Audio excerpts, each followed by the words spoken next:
Encore une fois, ce cauchemar était revenu. Une nouvelle nuit de merde à mal dormir. Toujours le même songe, encore et encore. Cela fait pourtant si longtemps que je suis parti d'Extelia maintenant. Et malgré ça, je me souviens encore de tout avec une précision dont je me passerais bien. Mais bon, laissons se passer là où il est. Je suis un arpenteur après tout. Les sacrifices, aussi bien les miens que ceux des autres, font partie intégrante de mon histoire et de mon rôle. En tant qu'arpenteur, je n'ai qu'un seul et unique rôle en réalité. Veiller à ce qu'aucune histoire ne parte en vrille. Facile, pourrait-on dire.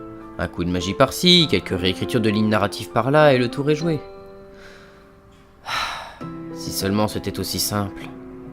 Comme je l'ai sans doute déjà noté, il existe une infinité d'histoires. Mais malgré mon statut unique, je ne peux pas les réécrire selon mon bon vouloir. Je dois respecter les règles de chaque monde afin de ne pas briser l'équilibre. De plus, un arpenteur digne de ce nom se doit de respecter quelques règles précises, en plus de celles des mondes qu'il visite. Premièrement, ne retoucher les lignes d'une histoire que le moins possible, voire même pas du tout. Si quelqu'un ou tout un peuple doit mourir, alors il devra mourir. Peu importe mes sentiments, je suis là pour régler les anomalies et non pas en créer d'autres. Deuxièmement, si un personnage d'une histoire ne peut mener son rôle à bien, alors je me dois de prendre sa place pour que le bon déroulement des événements ait lieu. Troisièmement, personne, et je dis bien personne, ne doit savoir ce que je suis ni qui je suis. Mon rôle et ma nature profonde doivent demeurer secrets. Une personne qui obtiendrait ce savoir deviendrait un danger, car elle serait capable de remettre en cause son existence, mais aussi l'existence même de son univers. Et si une telle chose arrive, je me dois de réagir en conséquence. Quatrièmement, si quelqu'un ou quelque chose menace le bon déroulement de l'histoire, il doit être effacé, quoi qu'il soit, qui qu'il soit. Peu importe le sang que j'ai sur les mains, tant que cela sauve plus de choses que je n'en détruis. Cinquièmement, toujours suivre les règles du monde dans lequel je suis. Ne jamais, de par ma nature, contredire l'équilibre d'une histoire au point de la mettre en danger, même si mon statut me donne une certaine liberté d'action. En effet, bien que les règles de chaque monde et de chaque univers m'obligent à me conformer à elles, je peux tout de même, si la situation est critique, les surpasser, et ce de deux manières. À chaque histoire, je peux faire appel à ma véritable puissance, pour améliorer mon corps, voir plus loin, ressentir plus facilement des émotions, voire même des énergies, et bien d'autres choses selon les besoins. Mais cela a un coût. À chaque utilisation, mon corps est mis à rude épreuve et cela m'affaiblit jusqu'à ce que j'ai fini ce que je suis venu faire. Quant à la durée et la force de l'effet que j'essaye de déployer, eh bien, tout dépend de l'équilibre du monde dans lequel je me situe. Pourtant, il arrive parfois que la situation soit bien au-delà de mes capacités. Quand l'équilibre est rompu et que les lignes vacillent, je peux faire appel à un ultime recours, la non-loi. Il s'agit d'un sort qui, au travers des murs entre chaque monde, me relie à l'incommensurable énergie du noyau, me donnant ainsi la possibilité de réécrire, grâce à ma plume et mon grimoire, des événements, des morts, des lignes narratives complètes, voire même des lois entières. Pourtant, un pareil pouvoir nécessite non seulement une précision narrative absolue, mais surtout une situation si critique qu'en décrire les effets serait impossible, tant les possibilités sont infinies.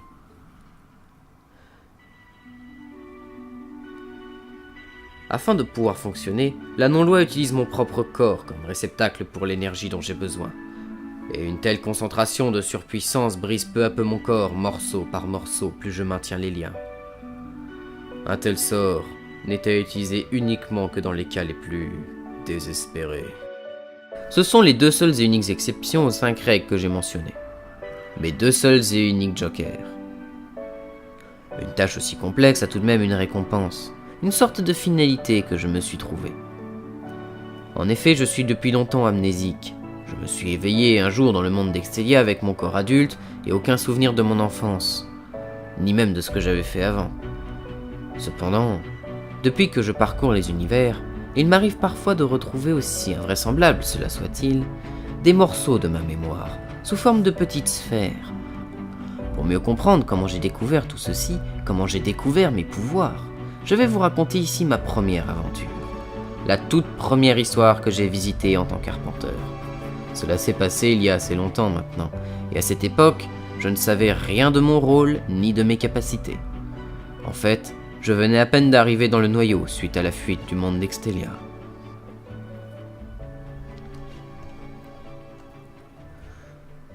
Cela fait maintenant environ 3 mois que je suis arrivé dans cet étrange nouveau monde et que je voyage.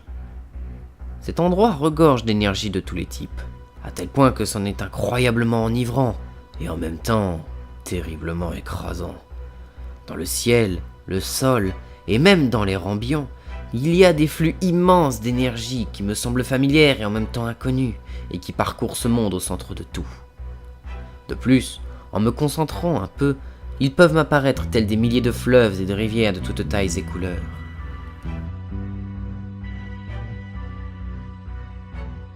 C'est après un très grand nombre de terrains parcourus que j'ai enfin pris la décision de m'établir. J'ai parcouru tant et tant de lieux, et pourtant aucune civilisation ou être intelligent de rencontrer, et ce depuis les vastes plaines vallonnées, aux forêts, en passant par des marais jusqu'aux montagnes où je me trouve désormais. Je demeure seul. Et j'avoue que cela fait du bien. Pas de politique, pas de guerre, pas de soldats à gérer et surtout pas de responsabilité. Juste moi et ce monde empli de questions dont je jalouse les réponses. Je vis désormais dans des montagnes. Depuis mon arrivée dans ce monde, j'ai suivi comme une piste. Et de tous les lieux que j'ai parcourus, c'est là où la piste m'a mené. Plus j'avançais, plus une étrange sensation de déjà-vu grandissait en moi. Le sol rouge, les pics culminants qui percent les nuages, la vue imprenable sur une immense distance. Tout cela me semblait bizarrement familier.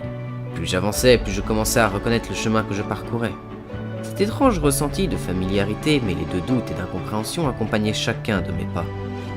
Je me sentais attiré par le sommet, comme si quelque chose m'y attendait.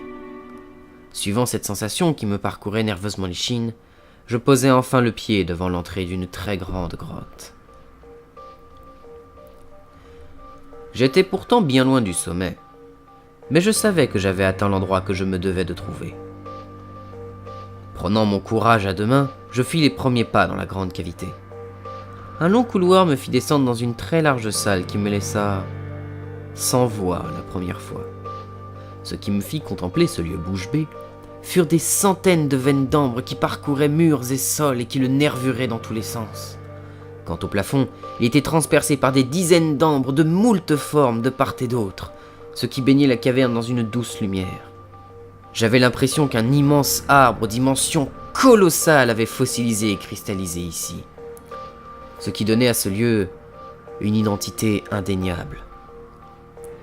Qui plus est, dans un des coins de la grande cavité, il y avait un renfoncement de pas plus d'1 mètre, dans lequel, sur la paroi rocheuse, coulait un grand flux d'eau qui, avec le temps, avait creusé au sein même de la roche et formé une très large coupe remplie d'eau, qui débordait et suivait son chemin en creusant dans le sous-sol de la caverne à nouveau, ce qui donnait au tout un aspect d'autel dédié à une quelconque divinité.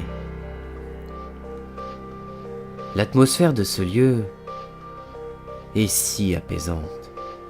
De plus, la magie y est bien moins présente. Tout du moins, elle semble suivre les courbures d'ambre, comme si ces dernières la guidaient au travers de la pierre, ce qui donne à l'air général une lourdeur extrêmement moins forte en magie. Et autant dire que cela fait énormément de bien, car je ne suis pas encore habitué à la profusion de puissance qui parcourt le monde dehors. Ainsi, je pris la décision de m'installer, tout en parcourant la salle à la recherche de la chose qui m'avait attiré ici. Cela ne me prit que quelques secondes pour trouver l'objet en question. Enfin, les 2 objets. Incrusté dans une des veines d'ambre se trouvait une sorte de grimoire ainsi qu'une étrange plume. Instinctivement, je posai les mains sur la veine et me rendis compte que celle-ci commença à bouger, à se liquéfier, mais ce liquide ne tomba pas au sol. Je reculai et suivis du regard l'ambre se liquéfier, telle une rivière remontant son lit. Quand je me rendis compte en me retournant que toutes les ambres de la salle étaient devenues ainsi, bougeant selon une volonté propre, et formèrent des colonnes liquides un peu partout, tout autour de moi. Peu à peu, devant moi, un nouveau petit piédestal commença à se former. N'importe qui de raisonnable aurait tout de suite mis les voiles ou sorti les armes. Et malgré tout cela, je savais que je ne craignais rien. Qu'en quelque sorte tout ceci était naturel. Je vis le grimoire et la plume commencer à voguer au sein du flot d'ambre, traversant cristaux après cristaux, veine après veine, suivant le flux et reflux d'ambre pour arriver au final dans la petite colonne qui était devant moi et sortie sur le piédestal. Je tendis fébrilement les mains et les pris. La plume, tout comme le grimoire, pesait étonnamment lourd et émanait d'une puissance indescriptible. C'était quelque chose de familier, une sorte de force que je connaissais mais qui ne me rappelait rien, quelque chose que je reconnaissais, mais qui laissait en moi une sensation de vide incroyable.